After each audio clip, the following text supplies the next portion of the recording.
How to fix you can't use this feature right now in Facebook login. Solution 1. Update Facebook.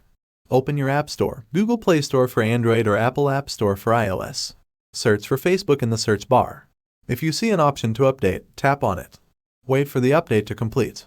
Once the update is finished, try logging into Facebook again. Solution 2. Use compatible browsers. Use Google Chrome, Microsoft Edge, or Mozilla Firefox on your device. If you haven't already, make sure your browser is up to date. Solution 3. Clear browser cache and cookies.